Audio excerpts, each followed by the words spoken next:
मुश्किलों से भाग जाना आसान होता है, हर पहलू जिंदगी का इम्तिहान होता है। डरने वालों को नहीं मिलता कुछ भी यहाँ, लड़ने वालों के कदमों में जहान होता है। नमस्कार, मेरा नाम बीना है और आप द इंडिया टॉप देखना शुरू कर चुके हैं। कैब का इस्तेमाल हम आए दिन करते हैं, कहीं कभी जाने के लिए, कहीं कभी से आने के लिए। पर पटना में इन दिनों एक कैब ड्राइवर हैं जिनकी चर्चा खूब हो रही है। और चर्चा हो भी क्यों ना, क्योंकि चर्चा तब सबसे ज्यादा खास बन जाती है जब आप लीक से हटकर कुछ करने लगते हैं। जी हाँ, हम बात कर रहे हैं अर्चना पांडे की, जो कि पटना की पहली महिला कैब ड्राइवर है।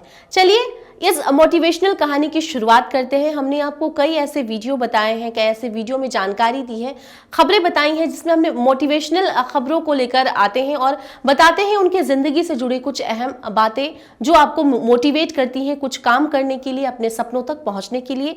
तो आज इस मोटिवेशनल स्टोरी में हम बात करने वाले हैं अर्चना पांडे की, जो कि पटना की पहली महिला कैब ड्राइवर है। चलिए शुरुआत करते हैं इस कहानी की। राजधानी पटना की अर्चना पांडे पहली महिला कैब ड्राइवर बनी है। अनीशाबाग की रहने वाली ये महिला सिर्फ 34 वर्ष की हैं। अर्चना पांडे के 4 बच्चे भी हैं। परवरिश करने के लिए वो कैब चलाना शुरू कर दिया है। आपको बता दें कि अर्चना शादीशुदा महिला है, जो कि 34 साल की है, अनीशाबाग की रहने वाली हैं और उनके 4 बच्चे हैं। उनके भरण पोषण के लिए वो अब कैब ड्राइवर का काम करना शुरू कर चुकी हैं। उन्होंने पहले तो इसकी शुरुआत इस तरह की कि पहले वो अपने रिलेटिव्स, अपने फ्रेंड को इस द्वारा पहुंचाती थी, ले जाती थी, ले आती थी। कई महिला लड़कियों को, छात्रों को वो पहुंचाती थी। इसके बाद उन्होंने अब जो है ट्रैवल एजेंसी के साथ हाथ मिलाया है और अब महिला जो है पटना की पहली कैब ड्राइवर बन चुकी हैं। चलिए अब उनके जिंदगी से जुड़ी कुछ दिलचस्प बातें जानते हैं कि आखिर क्यों वो इस क्षेत्र में आई। हालांकि इससे पहले अगर बात करें तो उनका एक छोटा सा अपना मसाले का बिजनेस था, लेकिन जब वो बिजनेस नहीं चल पाया और इनको जो है ड्राइवरिंग करने में काफी रुचि थी।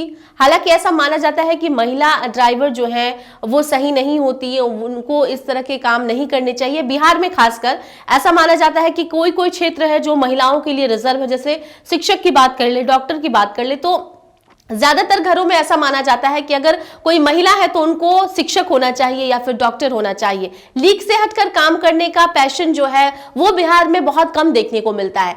ऐसे में जब महिला कोई इस तरह का काम करती है तो उनकी कहानी को लोगों तक पहुंचाना, जन जन तक पहुंचाने का काम हमारा हो जाता है। और आज इसलिए इस कहानी में हम बात करने वाले हैं अर्चना पांडे की। आपको बता दें कि अर्चना पांडे बताती हैं कि वो शुरू से अच्छी चालक रही हैं, लेकिन शादी के बाद उनका ये हुनर कहीं गुम हो गया था। पारिवारिक जिम्मेदारियों और बच्चों में ही उनकी दुनिया थी।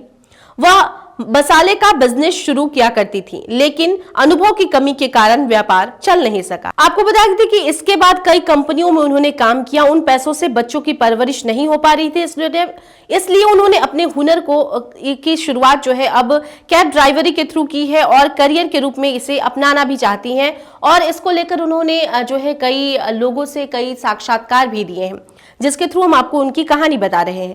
अर्चना पांडे ने बैंक से लोन लेकर कार खरीदी और खुद ड्राइवरिंग करने लगी है। शुरू में जान पहचान के लोगों के लिए गाड़ी चलाती थी, धीरे धीरे लोगों से पहचान बनी तो ट्रैवल एजेंसी के लिए कैब चलाना शुरू कर दिया है। वह कैब से बिहार के सभी जिलों में जा चुकी हैं। महिलाएं उनके साथ जाना ज्यादा सुरक्षित समझती हैं। आपको बता दें कि इस तरह की कहानियां जो है साल 2 साल में कहीं एक बार निकल कर आती है, जब महिलाएं किसी बंधन को तोड़कर कुछ ऐसा करती हैं जो उनके क्षेत्र के लिए नहीं माना जाता है। ऐसे में अर्चना पांडे जो है हमने इस कहानी में बताया कि वो कई जगहों पर, कई कंपनियों में काम कर चुकी हैं। हालांकि उनको इस बात की जो है जानकारी है कि कई तरह की दिक्कतें उनको हो सकती है, इसके बावजूद भी उन्होंने इस सामाजिक बंधन को तोड़ा है और अब वो कैब चलाना शुरू कर चुकी हैं। अब देखना यह है कि आगे उनके जिंदगी में किस तरह की खुशहाली आती है, क्योंकि अर्चना पांडे अब जो है सिर्फ एक महिला कैब ड्राइवर नहीं रही है, वो बिहार में एक जानी पहचानी नाम बन चुकी है। आपको क्या लगता है? आप भी अपने सुझाव हमें कमेंट के जरिए दे सकते हैं। इसके साथ ही अगर अब तक आपने हमारे YouTube चैनल को सब्सक्राइब नहीं किया है तो इसे सब्सक्राइब कर लें और ऐसे अन्य तमाम खबरों के लिए बने रहें द इंडिया टॉप के साथ। धन्यवाद।